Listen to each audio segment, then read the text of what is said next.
I rise to lay on the table a copy each of the following papers, Hindi and English versions, under Article 281 of the Constitution, Report for 2026 to 2031, Volume 1, Main Report of the 16th Finance Commission.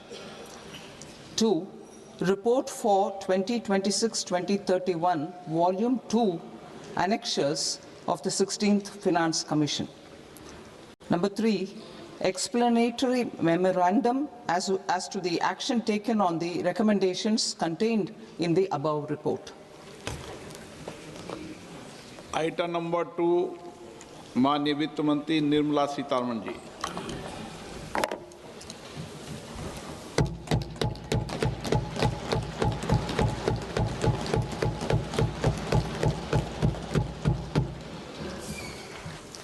Honorable Speaker, sir, on the sacred occasion of Magh Purnima and the birth anniversary of Guru Ravidas, I present the budget for the year 2026-2027. Since we assumed office 12 years ago, India's economic trajectory has been marked by stability, fiscal discipline, sustained growth, and moderate inflation. This is the result of conscious choices we have made, even in times heightened uncertainty and disruption.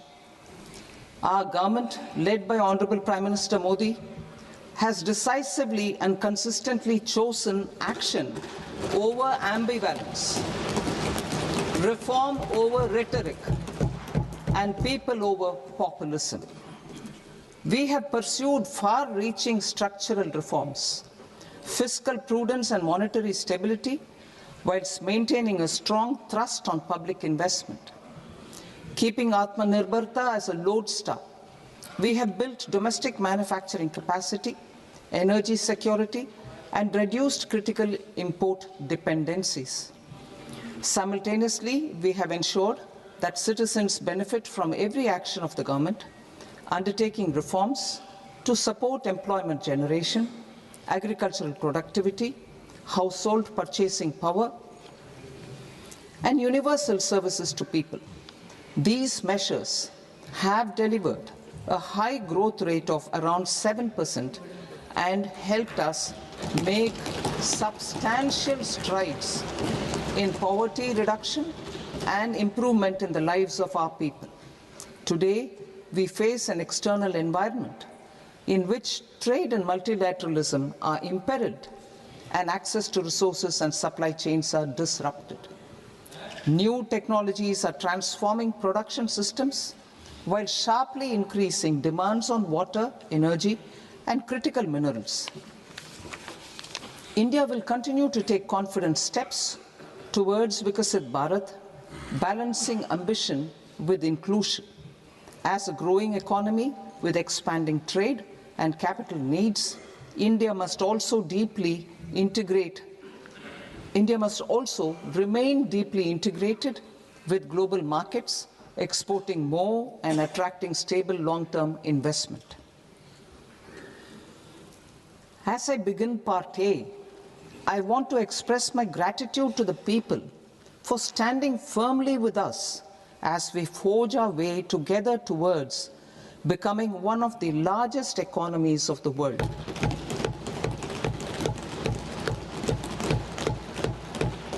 Our aim is to transform aspiration into achievement and potential into performance as we ensure that the dividends of growth reach every farmer, the scheduled caste, the scheduled tribes, the nomads, the youth, the poor, and the women. In Vikasit Bharat Young Leaders Dialogue 2026, several innovative ideas were shared with our Prime Minister, which have inspired many of the proposals, making this a unique Yuva Shakti-driven budget.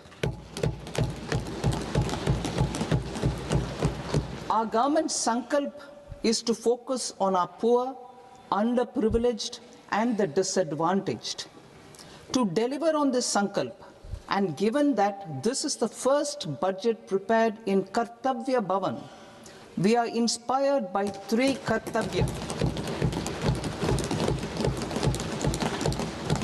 Our first Kartavya is to accelerate and sustain economic growth by enhancing productivity and competitiveness and building resilience to volatile global dynamics.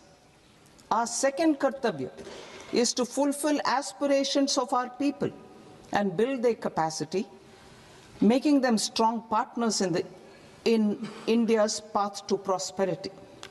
Our third Kartavya, aligned with our vision of Sabka Saath, Sabka Vikas, is to ensure that every family, community, region, and sector has access to resources, amenities, and opportunities for meaningful participation. This threefold approach requires a supportive ecosystem. The first requirement is to sustain the momentum of structural reforms, continuous, adaptive, and forward-looking. Second, a robust and resilient financial sector is central to mobilizing savings, allocating capital efficiently, and managing risks. Third, cutting-edge technologies, including AI applications, can serve us as force multipliers for better governance. Reform Express. Our government has undertaken comprehensive reforms towards creating employment, boosting productivity, and accelerating growth. After the Prime Minister's announcement on Independence Day in 2025, over 350 reforms have been rolled out. This includes GST simplification, notification of labor codes, and rationalization of mandatory quality control orders. High-level committees have been formed, and in parallel, the central government is working with the state governments on deregulation and reducing compliance requirements. The Reform Express is well on its way and will maintain its momentum to help us fulfill our Kartavya. I now move to specific proposals. Under our first Kartavya, to accelerate and sustain economic growth, I propose interventions in 6 areas. 1. Scaling up manufacturing in 7 strategic and frontier sectors. 2. Rejuvenating legacy industrial sectors. 3. Creating champion MSMEs. 4. Delivering a powerful push for infrastructure. 5. Ensuring long-term security and stability. And 6. Developing city economic regions. Scaling up of manufacturing in 7 strategic and frontier sectors. Biopharma Shakti, meaning biopharma strategy for health advancement through knowledge, technology, and innovation. India's disease burden is observed to be shifting towards non-communicable diseases like diabetes, cancer, and autoimmune disorders. Biologic medicines are key to longevity and quality of life at affordable costs. To develop India as a global biopharma manufacturing hub,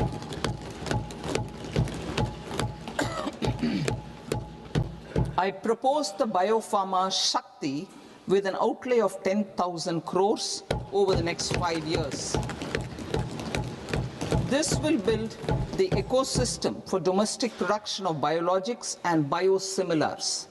The strategy will include a biopharma-focused network with 3 new national institutes of pharmaceutical education and research, popularly known as NIPERs, and upgrading 7 existing ones. It will also create a network of 1,000 accredited India clinical trials sites We propose to strengthen the Central Drug Standard Control Organization to meet global standards and approve timeframes through and approval timeframes through a dedicated scientific review cadre and specialists.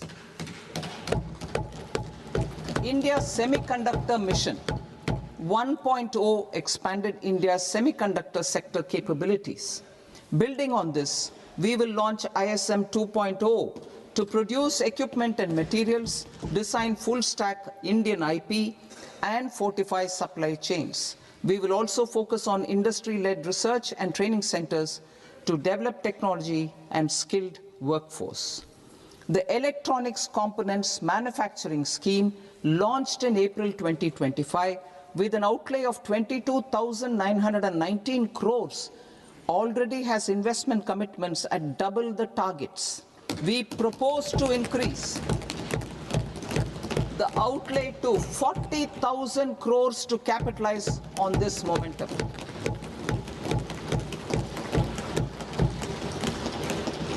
A scheme for rare earth permanent magnets was launched in 2025 November. We now propose to support the mineral-rich states of Odisha, Kerala, Andhra Pradesh, and Tamil Nadu to establish dedicated rare earth corridors to promote mining, processing, research, and manufacturing.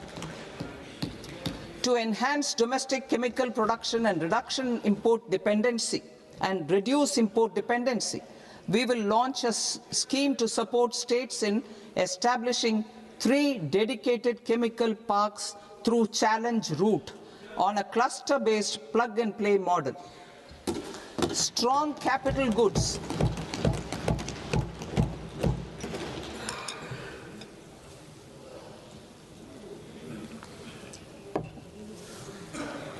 Strong capital goods capability is a determinant of productivity and quality across different sectors. Towards building this capacity, I propose the following. High-tech tool rooms will be established by central public sector enterprises at 2 locations as digitally enabled automated service bureaus that locally design, test, and manufacture high-precision components at scale and at lower cost. 2. A scheme for enhancement of construction and infrastructure equipments will be introduced to strengthen domestic manufacturing of high-value and technologically advanced CIE. This can range from lifts in a multi-storied apartment or firefighting equipment in multiplexes, large or small, and to tunnel boring equipments for building metros and high-altitude roads. I also propose a scheme for container manufacturing to create a globally competitive container manufacturing ecosystem with a budgetary allocation of 10,000 crores over a 5-year period. For the labor-intensive textile sector, I propose an integrated program with 5 subparts. 1. The National Fiber Scheme for self-reliance in natural fibers, such as silk, wool, and jute, man-made fibers, and new-age fibers. Textile expansion and employment scheme to modernize traditional clusters with capital support for machinery, technology upgradation, and common testing and certification centers. 3. The National Handloom and Handicraft Program to integrate and strengthen existing schemes and ensure targeted support for weavers and artisans. Tex Eco Initiative to promote globally competitive and sustainable textiles and apparels. Samarth 2.0 to modernize the upgrade the textile skilling ecosystem through collaboration with industry and academic institutions. Further, I propose to set up mega textile parks in challenge mode They can also focus on bringing value addition to technical textiles. I propose to launch the Mahatma Gandhi Gram Swaraj initiative to strengthen khadi, handloom, and handicrafts. This will help in global market linkage and branding. It will streamline and support training, skilling, quality of process, and production. This will benefit our weavers, village industries, one district, one product, ODOP initiative, and also our rural youth. India has the potential to emerge as a global hub for high-quality, affordable sports goods. I propose a dedicated initiative for sports goods that will promote manufacturing, research, and innovation in equipment design as well as material sciences. Rejuvenation of legacy industrial clusters. I propose to introduce a scheme to revive 200 legacy industrial clusters to improve their cost competitiveness and efficiency through infrastructure and technology upgradation. Creating champion SMEs and supporting micro enterprises. Recognizing MSMEs as a vital engine of growth, I propose a three-pronged approach to help them grow as champions. Equity support. I propose to introduce a dedicated 10,000 crores SME growth fund to create future champions, incentivizing enterprises based on select criteria. I also propose to top up the Self-Reliant India Fund set up in 2021 with 2,000 crores to continue support to micro enterprises and maintain their access to risk capital. Liquidity support. With TREDS, more than 7 lakh crore has been made available to MSMEs. To leverage its full potential, I propose 4 measures. 1. Mandate TREDS as the transaction settlement platform for all purchases from MSMEs by CPSEs, serving as a benchmark for other corporates. 2. Introduce a credit guarantee support mechanism through CGT-MSE for invoice discounting on TREDS platform. 3. Link GEM with TREDS for sharing information with financiers about government purchases from MSMEs, encouraging cheaper and quicker financing. 4. Introduce TREDS receivables as asset-backed securities, helping develop a secondary market, enhancing liquidity and settlement of transactions. Professional support. Government will facilitate professional institutions such as the ICAI, ICSI, ICMAI to design short-term modular courses and practical tools to develop a cadre of corporate mitras, especially in Tier 2 and Tier 3 towns. These accredited para-professionals will help MSMEs meet compliance requirements at affordable costs. Infrastructure. During this past decade, our government has undertaken several initiatives for large-scale enhancement of public infrastructure, including through new financing instruments such as Infrastructure Investment Trust (InvITs) and Real Estate Investment Trust (REITs), and institutions like NIIF and NABFID. We shall continue to focus on developing infrastructure in cities with over 5 lakh population, that is Tier 2, Tier 3 cities, which have expanded to become growth centers. Public capital expenditure has increased manifold from 2 lakh crore in 2014-15 to an allocation of 11.2 lakh crore in BE 25-26. In this coming year, that is financial year 2026-27, I propose to increase it to 12.2 lakh crores to continue the momentum. To strengthen the confidence of private developers regarding risks during infrastructure development and construction phase, I propose to set up an infrastructure risk guarantee fund to provide prudentially calibrated partial credit guarantee to lenders. Over the years, RITES have emerged as a successful instrument for asset monetization. I propose to accelerate recycling of significant real estate assets of the CPSEs through the setting up of dedicated RITES. To promote environmentally sustainable movement of cargo, I propose to 1. Establish new dedicated freight corridors connecting Dankuni in the east to Surat in the west. Operationalize 20 new national waterways over the next 5 years,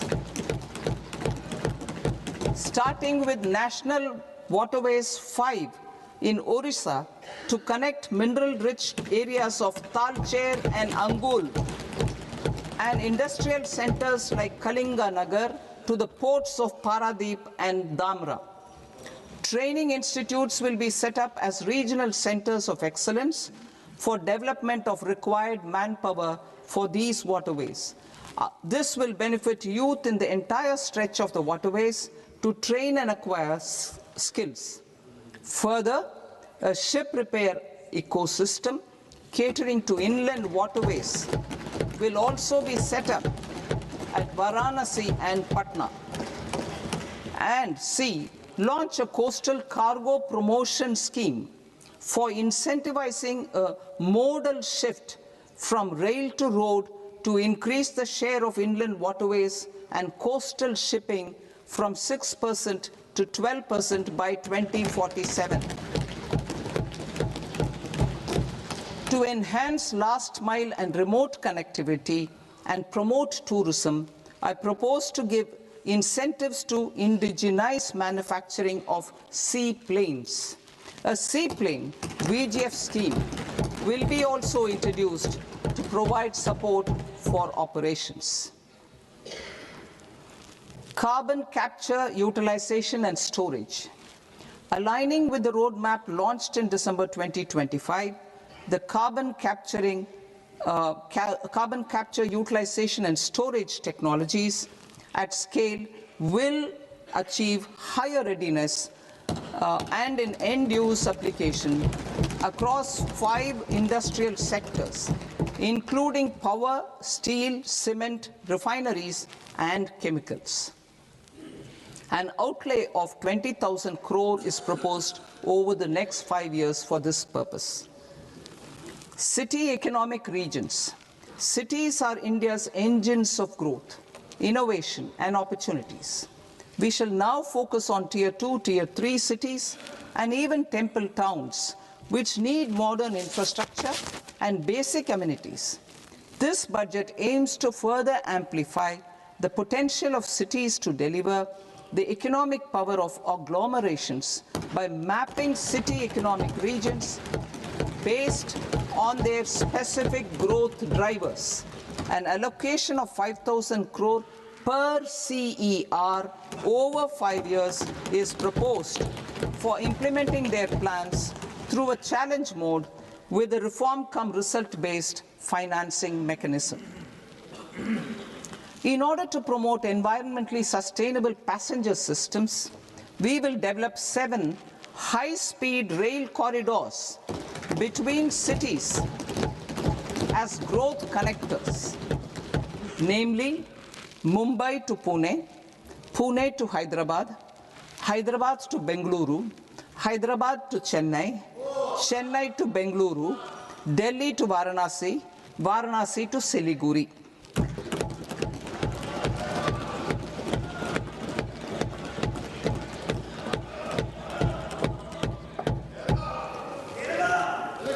Financial sector. The Indian banking sector today is characterized by strong balance sheet, historic highs in profitability, improved asset quality, and coverage exceeding 98% of villages in the country. At this juncture, we are well placed to futuristically evaluate the measures needed to continue on the path of reform-led growth of this sector. I propose setting up a high-level committee on banking for Vikasit Bharat. High-level committee on banking for Vikasit Bharat to comprehensively review the sector and align it with India's next phase of growth, while safeguarding financial stability, inclusion, and consumer protection. The vision for NBFCs for Vikasit Bharat has been outlined with clear targets for credit disbursement and technology adoption in order to achieve scale and improve efficiency in the public sector NBFCs. As a first step, it is proposed to restructure the Power Finance Corporation and Rural Electrification Corporation. I propose a comprehensive review of the foreign exchange management non-debt instruments rules to create a more contemporary, user-friendly framework for foreign investments consistent with India's evolving economic priorities. Corporate bond market. I propose to introduce a market-making framework with suitable access to funds and derivatives on corporate bond indices. I also propose to introduce total return swaps on corporate bonds. Municipal bonds. To encourage the issuance of municipal bonds of higher value by larger cities, I propose an incentive of 100 crore rupees for a single bond issuance.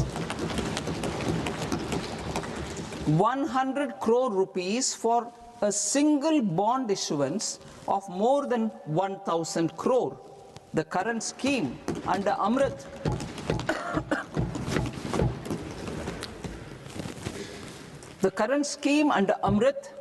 which incentivizes issuances up to 200 crores only, will also continue to support smaller and medium towns.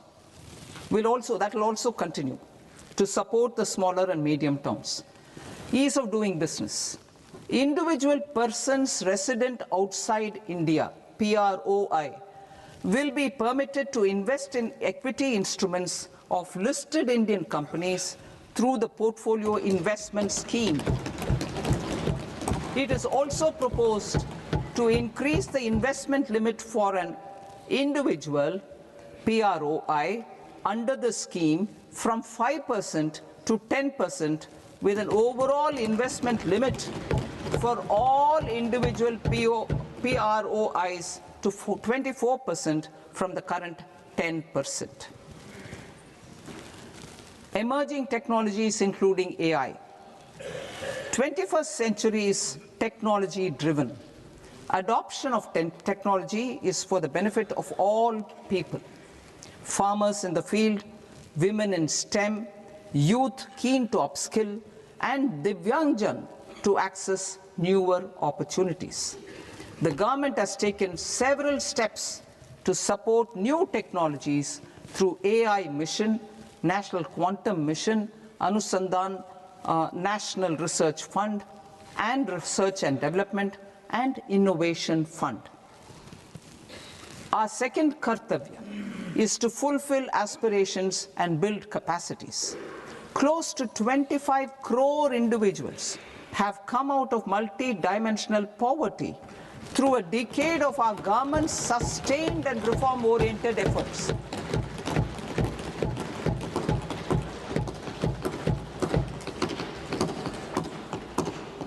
Our government has therefore decided to place a renewed emphasis on the service sector to provide a pathway to fulfilling aspirations of a youthful India with the following measures. I propose to set up a high-powered Education to Employment and Enterprises Standing Committee to recommend measures that focus on services sector as a core driver of Viksit Bharat. This will make us a global leader in services with a 10% global share by 2047. The committee will prioritize areas to optimize the potential for growth, employment, and exports. They will also assess the impact of emerging technologies, including AI, on jobs and skill requirements and propose measures thereof. To create a range of skilled career pathways, a new range of skilled career pathways for our youth, I propose interventions in the following sectors. Health. Existing institutions for allied health professionals will be upgraded and new AHP institutions established in private and government sectors. This will cover 10 selected disciplines, including optometry, radiology, anesthesia, OT technology, applied psychology and behavioral health, and add 1 lakh AHPs over the next 5 years. A strong care system covering geriatric and allied care services will be built. A variety of NSQF-aligned programs will be developed to train multi-skilled caregivers, combining core care and allied skills such as wellness, yoga, and operation of medical assistive devices. In the coming year, 1.5 lakh caregivers will be trained.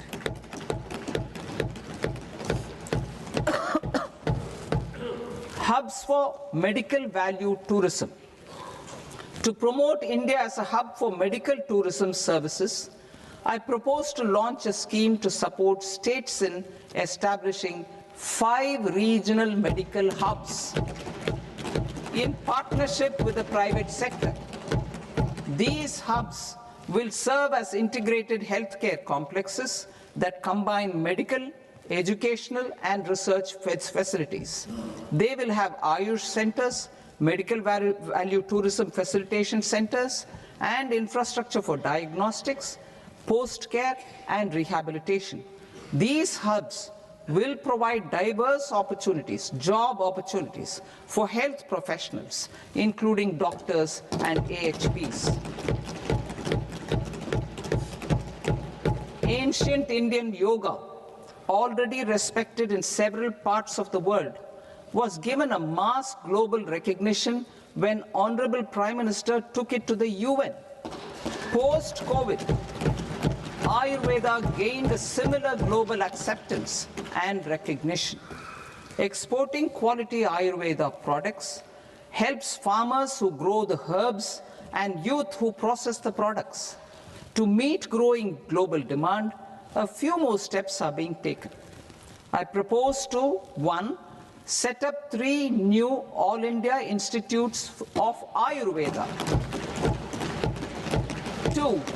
Upgrade Ayush pharmacies and drug testing labs for higher standards of certification ecosystem and make available more skilled personnel. 3. Upgrade the WHO Global Traditional Medicine Center in Jamnagar to bolster evidence-based research, training, and awareness for traditional medicine.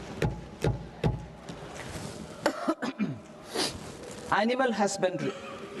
Livestock contributes to close to 16% of farm income, including of poor and marginal households.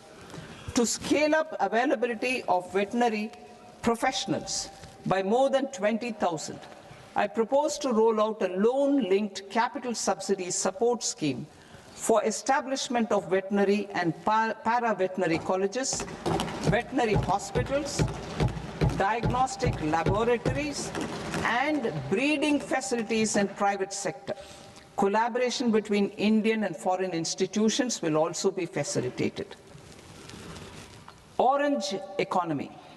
India's animation, visual effects, gaming and comics sector, AVGC sector, is a growing industry projected to require 2 million professionals by 2030.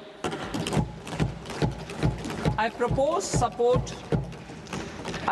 to support the Indian Institute of Creative Technologies, Mumbai, in setting up AVGC content creator labs in 15,000 secondary schools all over the country and 500 colleges.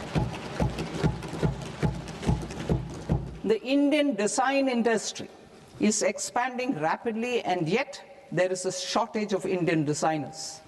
I propose to establish, through challenge route, a new National Institute of Design to boost design education and development in the eastern region of India.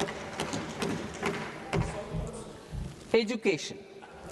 Our government will support states through challenge route in creating 5 university townships in the vicinity of major industrial and logistics corridors. These planned academic zones will host multiple universities, colleges and research institutions, skill centers and residential complexes. In higher education, STEM institutions, prolonged hours of study and laboratory work pose some challenges for girl students. Through VGF, Viability Gap Funding and capital support, one girls' hostel will be established in every district.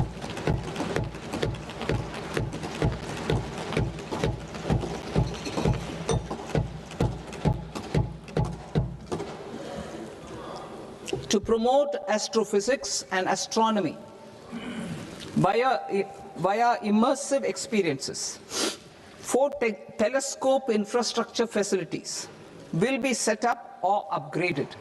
The National Large Solar Telescope, the National Large Optical Infrared Telescope, the Himalayan Chandra Telescope, and the Cosmos 2 Planetarium.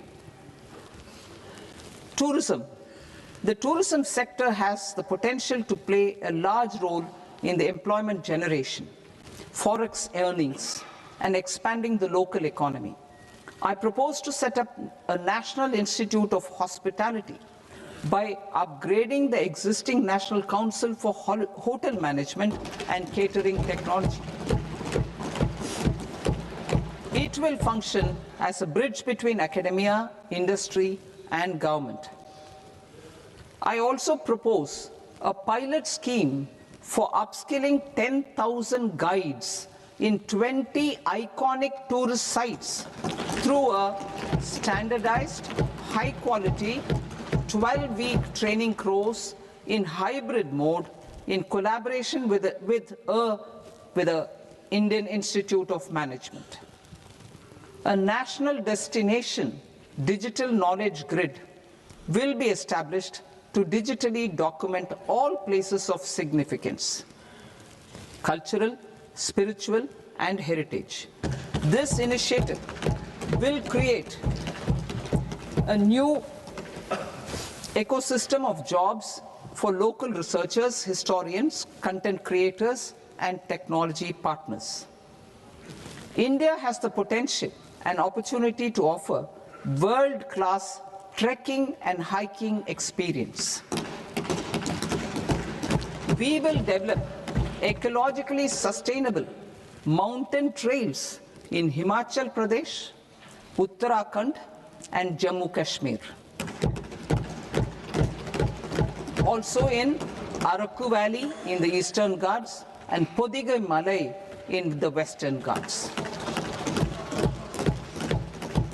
Turtle trails along key nesting sites in the coastal areas of Odisha, Karnataka, and Kerala. And 3 bird watching trails along the Pulikat Lake in Andhra Pradesh, Tamil Nadu. It's on the border. Under the visionary leadership of Honorable Prime Minister, we established the International Big Cat Alliance in 2024. This year, India is hosting the first ever Global Big Cat Summit, where heads of governments and ministers from 95 range countries will deliberate on collective strategies for conservation. Heritage and culture tourism. I propose to develop 15 archaeological sites, including Lothal, Dholavira, Rakhi Gadi, Adichanallur, Saranath, Hastinapur, and Leh Palace into vibrant experiential cultural destinations. Excavated landscapes will be open to the public through curated walkways. Immersive storytelling skills and technologies will be introduced to help conservation labs, interpretation centers, and guides. The sports sector provides multiple means of employment, skilling, and job opportunities. Taking forward the systematic nurturing of sports talent, which is set in motion through the Khelo India program earlier, I propose to launch a Khelo India mission to transform the sports sector over the next decade. The mission will facilitate an integrated talent development pathway supported by training centers, which are foundational, intermediate, and elite levels. B, systematic development of coaches and support staff. C, integration of sports science and technology. D, competitions and leagues to promote sports culture and provide platforms. And E, development of sports infrastructure for training and competition. Our third Kartavya aligns with our vision of Sabka Saath, Sabka Vikas towards Vikasit Bharat. This requires targeted efforts for 1, increasing farmer incomes through productivity enhancement and entrepreneurship, with special attention to small and marginal farmers. B, empowering Divyang Jan through access to livelihood opportunities, training, and high-quality assistive devices. C, empowering the vulnerable to access mental health and trauma care. D, focus on the Purvodaya states and the Northeast region to accelerate development and employment opportunities. Fisheries. We will undertake initiatives for integrated development of 500 reservoirs and Amrit Sarovars. 2, strengthen the fisheries value chain in coastal areas and enable market linkages involving startups and women-led groups together with fish farmer producer organizations. Animal husbandry. To provide quality employment opportunities in rural and peri-urban areas, we will support the animal husbandry sector in entrepreneurship development through A, credit-linked subsidy program, B, scaling up and modernization of livestock enterprises, C, enhanced creation of livestock, dairy, and poultry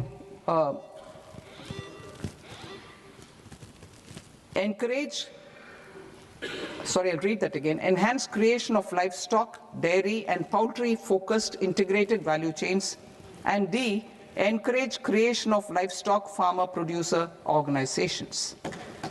High-value agriculture.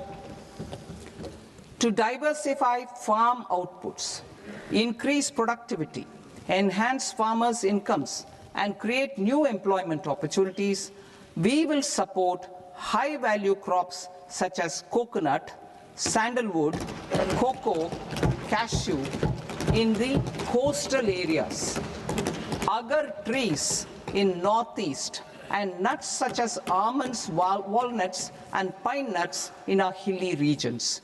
These, all of them, will be supported. India is the world's largest producer of coconuts.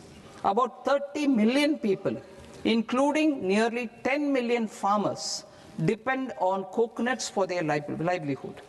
To further enhance competitiveness in coconut production, I propose a coconut promotion scheme to increase production and enhance productivity through various interventions, including replacing and non-productive trees with new saplings or plants or varieties in major coconut growing states. A dedicated program is proposed for Indian cashew and cocoa to make India self-reliant in raw cashew and coconut production and processing, enhance export competitiveness, and transform Indian cashew and Indian cocoa into premium global brands by 2030. Sandalwood. Sandalwood is closely linked to India's social and cultural heritage. Our government will partner with state governments to promote focused cultivation and post-harvest processing to restore the glory of the Indian sandalwood ecosystem, to rejuvenate old, low-yielding orchards, and expand high-density cultivation of walnuts, almonds, and pine nuts. We will support a dedicated program to enhance farmer incomes and in bringing value addition by engaging youth. Bharat Vistar, that is virtually integrated system to access agricultural resources. I propose to launch Bharat Vistar, a multilingual AI tool that shall integrate the AgriStack portals and the ICAR package on agricultural practices with AI systems. This will enhance farm productivity, enable better decisions for farmers, and reduce risk by providing customized advisory support. She Marts for rural women-led enterprises.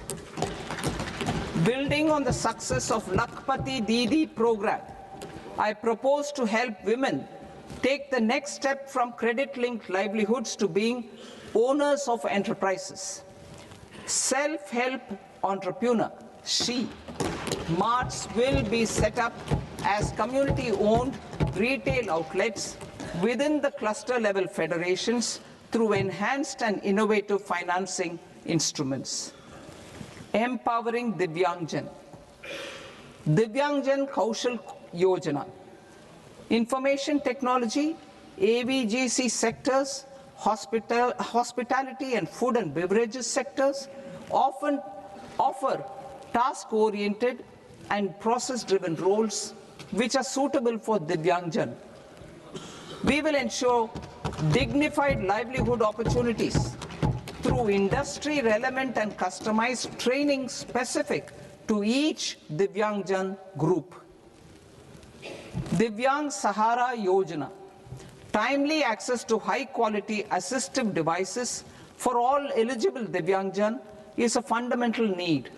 I propose to 1. Support the Artificial Limbs Manufacturing Corporation of India, ALIMCO, to set up and to scale up production of assistive devices, invest in R&D and AI integration, strengthen PM Divyasha Kendras, and support setting up of assistive technology marts as modern retail style centers where Divyangjan and senior citizens can see, try, and purchase assistive products.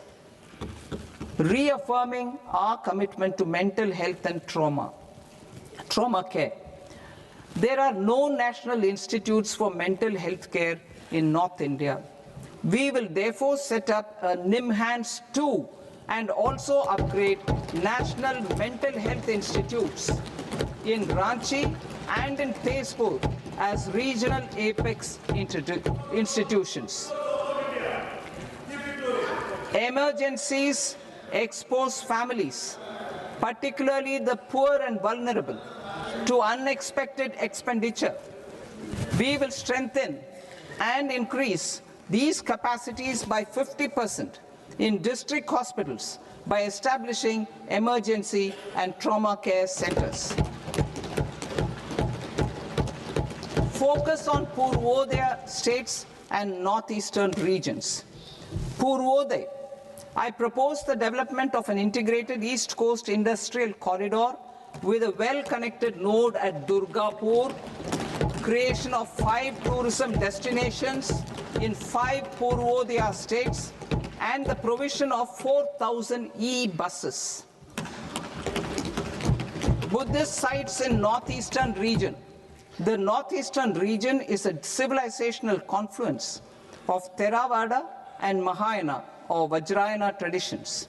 I propose to launch a scheme for development of Buddhist circuits in Arunachal Pradesh, Sikkim, Assam, Manipur, Mizoram, and Tripura.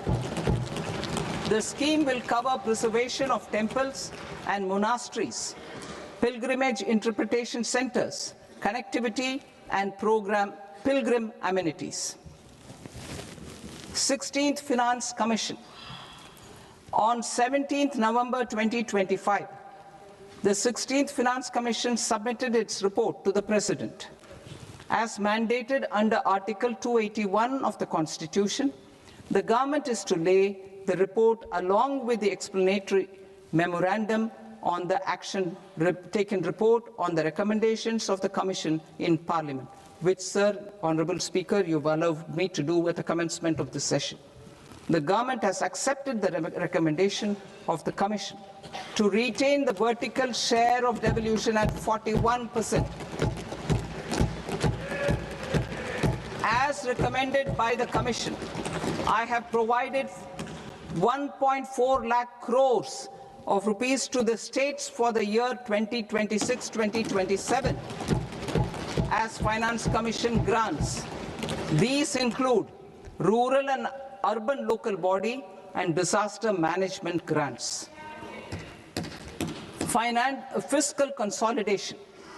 Government has been delivering on our fiscal commitments consistently without compromising on social needs. To strive towards accepted standards of fiscal management in Budget 25-26, I had indicated that the central government would target reaching a debt to GDP ratio of 50 plus or minus 1% by 2030-31. In line with this, the debt to GDP ratio is estimated to be 55.6% of GDP in BE 26-27, compared to 56.1% of GDP in RE 25-26. A declining debt to GDP ratio will gradually free up resources for priority sector lending and expenditure by reducing the outgo on interest payments. One of the main operational instruments for debt targeting is the fiscal deficit. I am happy to inform this august House that I fulfilled my commitment made in 2021-2022 to reduce fiscal deficit below 4.5% of GDP by 25-26. In RE 25-26, the fiscal deficit has been estimated at par with BE of 2025-26 at 4.4% of GDP. In line with the new fiscal prudence path of debt consolidation, the fiscal deficit in BE 26-27 is estimated to be 4.3% of the GDP.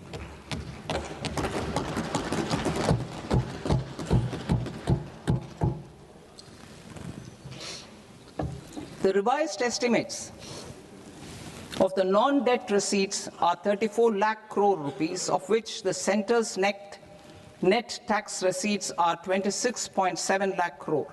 The revised estimate of the total expenditure is 49.6 lakh crore rupees, of which the capital expenditure is about 11 lakh crores. Budget estimates 2026 to 2027. Coming to 26-27, the non-debt receipts and the total expenditure are estimated as 36.5 lakh crore and 53.5 lakh crore respectively. The centre's net tax receipts are estimated at 28.7 lakh crore rupees. To finance the fiscal deficit, the net market borrowings from dated securities are estimated at 11.7 lakh crore rupees. The balance financing is expected to come from small savings and other sources. The gross market borrowings are estimated at 17.2 lakh crore rupees. I'll now move to Part B.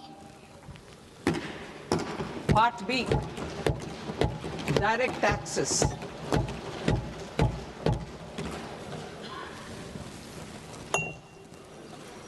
Honorable Speaker, sir, I now present my proposals on direct taxes. New Income Tax Act. In July 2024, I announced a comprehensive review of the Income Tax Act 1961. This was completed in a record time, and the Income Tax Act 2025 will come into effect from 1st April 2026. The simplified income tax rules and forms will be notified shortly, giving adequate time to taxpayers to acquaint themselves with its requirements. The forms have been redesigned such that ordinary citizens can comply without difficulty. Ease of living. I propose that any interest awarded by the Motor Accident Claims Tribunal to a natural person will be exempt from income tax, and any TDS on this account will be done away with. I propose to reduce TCS rate on the sale of overseas tour program package from the current 5% and 20% to 2% without any stipulation of amount. I propose to reduce TCS rate for pursuing education and for medical purposes under the Liberalized Remittance Scheme, popularly known as LRS, from 5% to 2%. Supply of manpower services is proposed to be specifically brought within the ambit of payment to contractors for the purpose of TDS to avoid ambiguity. Thus, TDS on these services will be at the rate of either 1% or 2% only. I propose a scheme for small taxpayers, wherein a rule-based automated process will enable obtaining a lower or nil deduction certificate instead of filing an application with the assessing officer. For the ease of taxpayer holding securities in multiple companies, I propose to enable depositories to accept Form 15G or Form 15H from the investor and provide it directly to various relevant companies.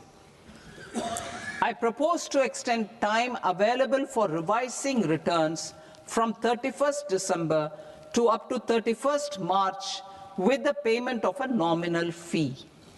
I also propose to stagger the timeline for filing of tax returns.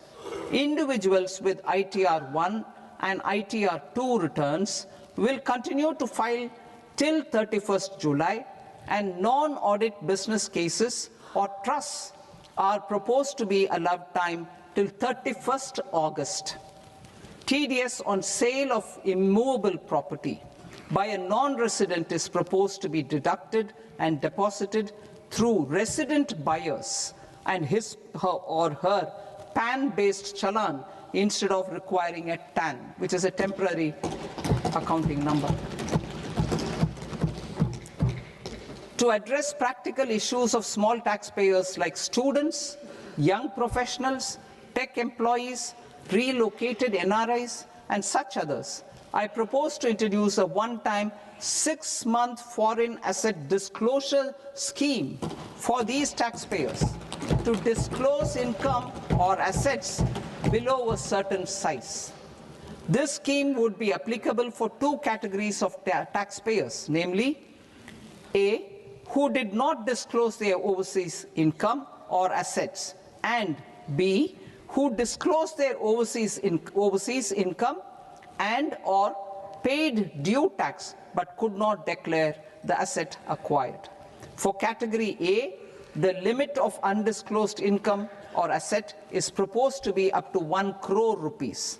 they need to pay 30% of fair market value of asset or 30% of undisclosed income as tax and 30% as additional income tax in lieu of penalty and would thereby get immunity from prosecution.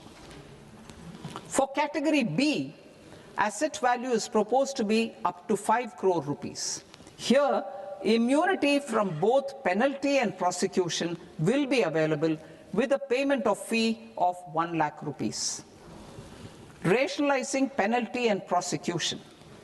Multiplicity of proceedings are hindrance to the ease of doing business. I propose to integrate assessment and penalty proceedings by way of a common order for both. There will be no interest liability on the taxpayer on the penalty amount for the period of appeal before the first appellate authority, irrespective of the outcome of appeal process. Further,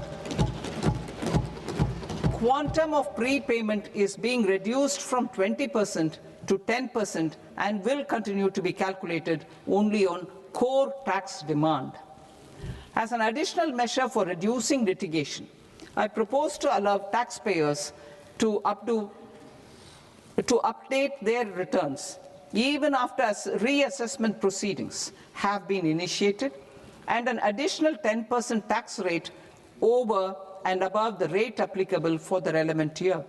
The assessing officer will then use only this updated return in his proceedings. There is already a framework for immunity from penalty and prosecution in the cases of underreporting. I propose to apply this framework for immunity to misreporting too. However, in such a case, the taxpayer will need to pay 100% of the tax amount as an additional income tax over and above the tax and interest due. Penalties for certain technical defaults, such as failure to get accounts audited, non-furnishing of transfer pricing audit report, and default in furnishing statement for financial transactions are proposed to be converted into fee.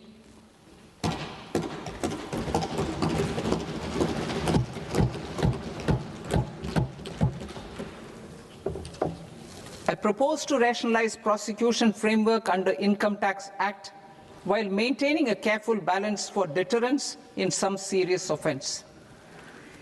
Non-production of books of account and documents and requirement of TDS payment where payment is made in kind are being decriminalized. Further, minor offences will attract fine only. The remaining prosecutions will be graded commensurate with the quantum of offence. They will entail only simple imprisonment with maximum imprisonment reduced to 2 years and power to courts to convert even those into fines. There is no penalty. There is no penalty presently for non-disclosure of non-immovable foreign assets with aggregate value less than 20 lakh rupees. I propose to also provide them with immunity from prosecution with retrospective effect from 1/10/2024.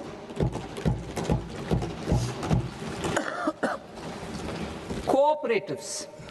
Deduction is already allowed to a primary cooperative society engaged in supplying milk, oilseeds, fruits or vegetables raised or grown by its members. I propose to extend this deduction to also include supply of cattle feed and cotton seed produced by its members.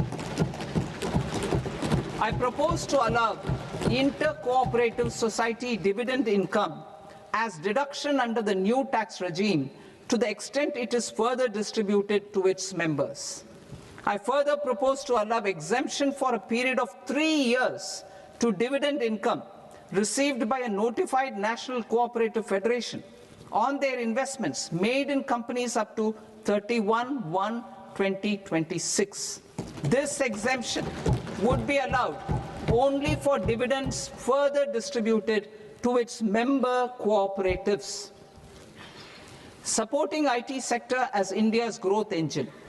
India is a global leader in software development services, IT-enabled services, knowledge process outsourcing services, and contract R&D services relating to software development.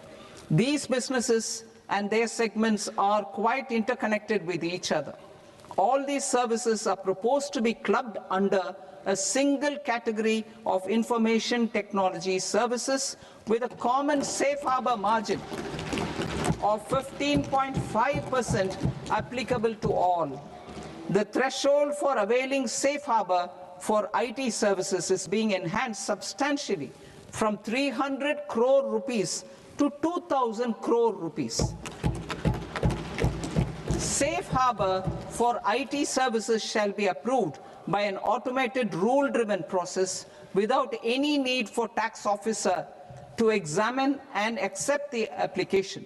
Once applied by an IT services company, the same safe harbor can be continued for a period of 5 years at a stretch at its choice. For IT services companies who want to conclude advanced pricing agreement, APA, I propose to fast-track unilateral APA process for IT services and endeavor to conclude it within a period of 2 years. The period of 2 years can be extended by a further period of 6 months on taxpayers' request. I propose to extend the facility of modified returns available to the entity entering APA to its associated entities also. Attracting global business and investment. Recognizing the need to enable critical infrastructure and boost investment in data centers, I propose to provide tax holiday till 2047 to any foreign company that provides cloud services to customers globally by using data center services from India. It will, however, need to provide services to Indian customers through an Indian reseller entity. I also propose to provide a safe harbor of 15% on cost in case the company providing data center services from India is a related entity. To harness the efficiency of just-in-time logistics for electronic manufacturing, I propose to provide safe harbor to non-residents for component warehousing in a bonded warehouse at a profit margin of 2% of the invoice value. The resultant tax of about 0.7% will be much lower than in competing jurisdictions. To provide fillip to toll manufacturing in India, I propose to provide exemption from income tax for 5 years to any non-resident who provides capital goods, equipment, or tooling to any toll manufacturer in a bonded zone. To encourage vast pool of global talent to work in India for a longer period of time, I propose to provide exemption to global, non-India sourced income of a non-resident expert for a stay period of 5 years under notified schemes. I propose to provide exemption from minimum alternate tax, the MAT, to all non-residents who pay tax on presumptive basis. Tax administration. I propose to constitute a joint committee of Ministry of Corporate Affairs and Central Board of Direct Taxes for incorporating the requirements of income computation and disclosure standards, the ICDS, in the Indian Accounting Standards, IND AS itself. Separate accounting requirement based on ICDS will be done away with from the tax year 27-28.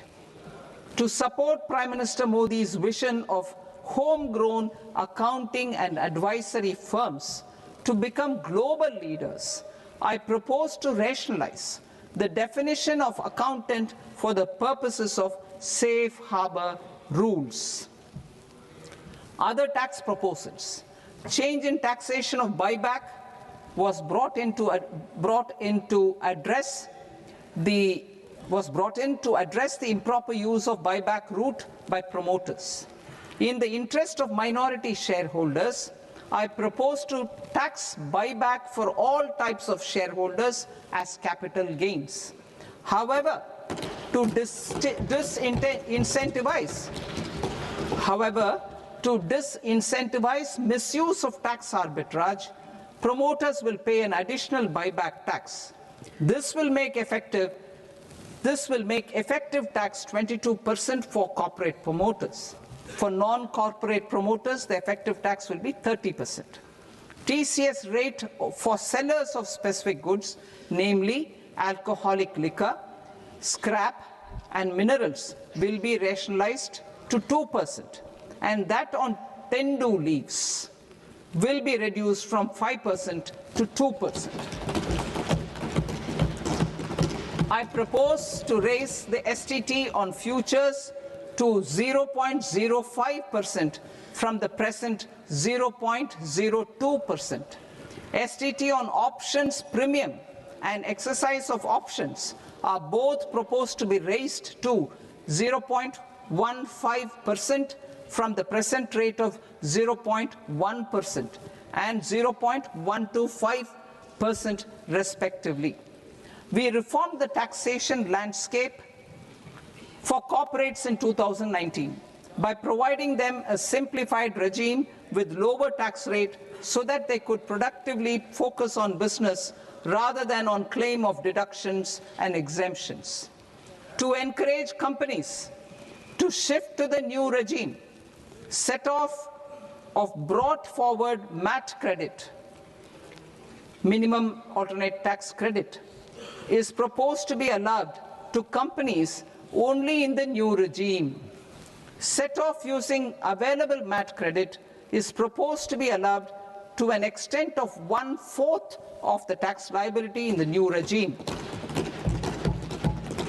MAT is proposed to be made final tax, so there will be no further credit accumulation from 1st April 2026. In line with this change, the rate of final tax is being reduced to 14% from the current MAT rate of 15%. The brought forward MAT credit of taxpayers accumulated till 30th March 2026 will continue to be available to them for set-off as above. Indirect taxes. I shall now take up proposals related to indirect taxes. My proposals for customs and central excise aim to further simplify the tariff structure, support domestic manufacturing, promote export competitiveness, and correct inversion in duty. To continue weeding out long-continuing customs duty exemptions, I propose to remove certain exemptions on items which are being manufactured in India or where the imports are negligible.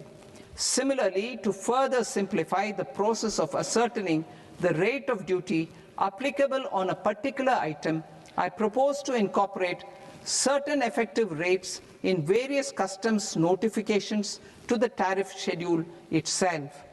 I shall now take up sector-specific proposals. Promotion of exports of marine, leather, and textile products. I propose to increase the limit for duty-free imports of specified inputs used for processing seafoods for export from the current 1% to 3% of FOB value of the previous year's export turnover. I also propose to allow duty-free imports of specified inputs, which is currently available for exports of leather or synthetic footwear, to exports of shoe uppers as well. I propose to extend the time period for export of final product from the existing 6 months to 1 year for exporters of leather or textile garments, leather or synthetic footwear, and other leather products. Energy transition and security. I propose to extend the basic customs duty exemption given to capital goods used for manufacturing lithium-ion cells for batteries to those used for manufacturing lithium-ion cells for battery energy storage systems also. I propose to exempt basic customs duty on import of sodium antimonate for use in manufacture of solar glass. Nuclear power. I propose to extend the existing basic customs duty exemption on imports of goods required for nuclear power projects till the year 2035 and expand it for all nuclear plants irrespective of their capacity. Critical minerals. It is proposed to provide basic customs duty exemption to the import of capital goods required for the processing of critical minerals in India. Biogas blended CNG. I propose to exclude the entire value of biogas while calculating the central excise duty payable on biogas blended CNG. Civil and defense aviation.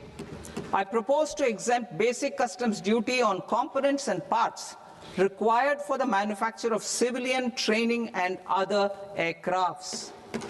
It is proposed to exempt basic customs duty on raw materials imported for the manufacture of parts of aircraft to be used in maintenance, repair, or overall requirements by units in the defense sector.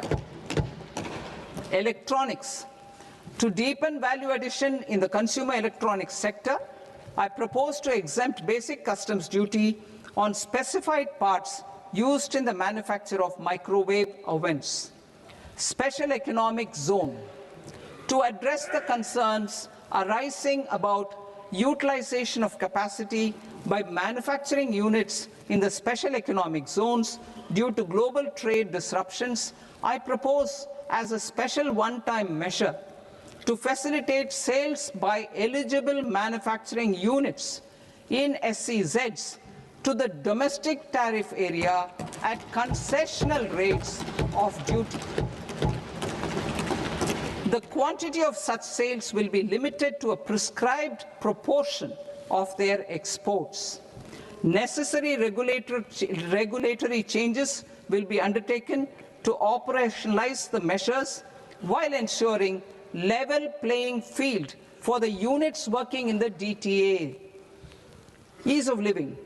To rationalize the customs duty structure for goods imported for personal use, I propose to reduce the tariff rate on all dutiable goods imported for personal use from 20% to 10%. To provide relief to patients, particularly those suffering from cancer, I propose to exempt basic customs duty on 17 drugs or medicines. I propose also to add 7 more rare diseases for the purposes of exempting import duties on personal imports of drugs, medicines, and food for special medical purposes used in their treatment. Customs process. India's role and share in the global trade is poised for a major leap in line with our ambition and journey towards Viksit Bharat. In this regard, I propose many measures for custom processes to have minimal intervention for smoother and faster movement of goods and greater certainty to the trade. Trust-based systems. I propose to enhance duty deferral period for Tier 2 and Tier 3 authorized economic operators, known as AEOs, from 15 days to 30 days. I propose to provide eligible manufacturer importers the same duty deferral facility. This should encourage them to get themselves accredited as a full-fledged Tier 3 AEO in due course. To provide greater certainty and for better business planning, I propose to extend validity period of advance ruling binding on customs from the present 3 years to 5 years. In the spirit of the whole of government approach,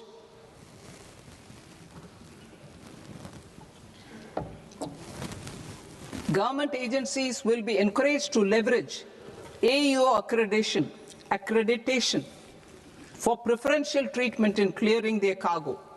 Regular importers with trusted long-standing supply chains will be recognized in the risk system so that the need for verification of their cargo every time can be minimized. Export cargo using electronic sealing. Export cargo using electronic sealing will be provided through clearance from the factory premises to the ship. For import of goods not needing any compliance, filing of bill of entry by a trusted importer and arrival of goods will automatically notify customs for completing their clearance formalities. This will enable goods to be released immediately on arrival. The customs warehouse framework will be transformed into a warehouse operator-centric system with a self-declarations, electronic tracking, and risk-based audit. These reforms will move away from the current system of officer-dependent approvals and reduce transaction delays and compliance costs. Ease of doing business. Approvals required for cargo clearance from various government agencies will be seamlessly processed through a single and interconnected digital window by the end of the financial year. Processes involved in clearance of food, drugs, plant, and animal and wildlife products, accounting for about 70% of interdicted cargo, will be operationalized on this system by April 2026 itself.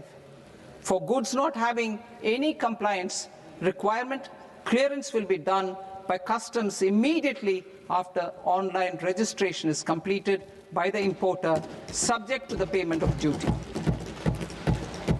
Customs integrated system will be rolled out in 2 years as a single integrated and scalable platform for all customs processes.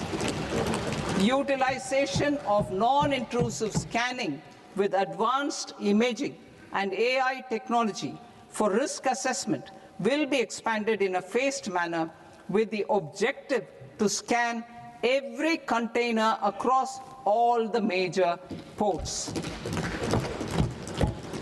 New export opportunities to support Indian fishermen to fully harness the economic value of marine resources beyond our territorial waters. The following measures will be taken. A.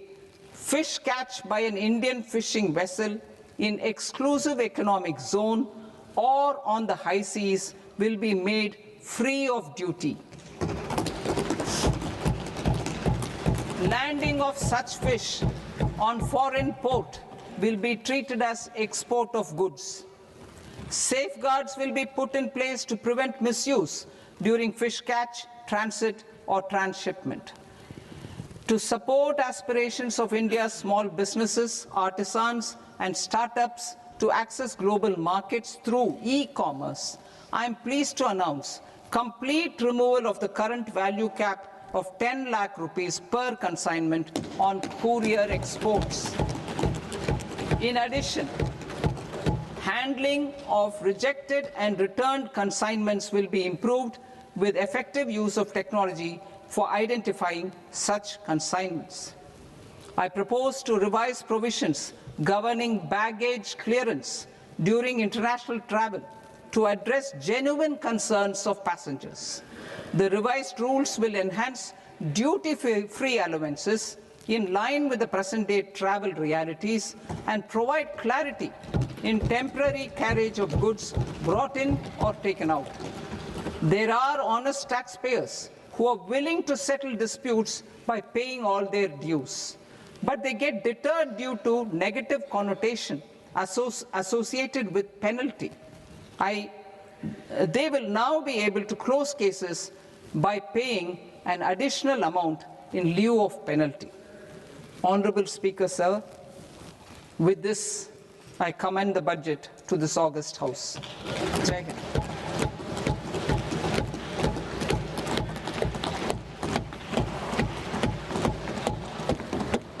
1.5 hours. Item number 3 माननीय वित्त मंत्री जी।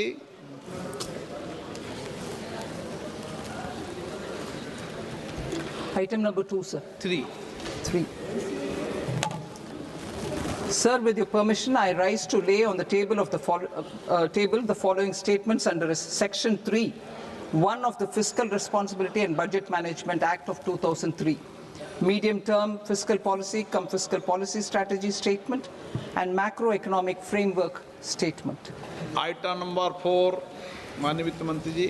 Sir, with your permission, I move for leave to introduce the Finance Bill 2026. प्रश्न ये कि विधेयक को पुनर्स्थापित करने की अनुमति प्रदान की जाए। जो सदस्य इस पक्ष में हाँ गए, जो सदस्य विरोध में ना गए, मेरे विचार में निर्णय हाँ वालों के पक्ष में हाँ वालों के पक्ष में अनुमति प्रदान की जाती है। माननीय मंत्री जी, अब विधेयक पुनर्स्थापित करें। Sir, I introduce the bill.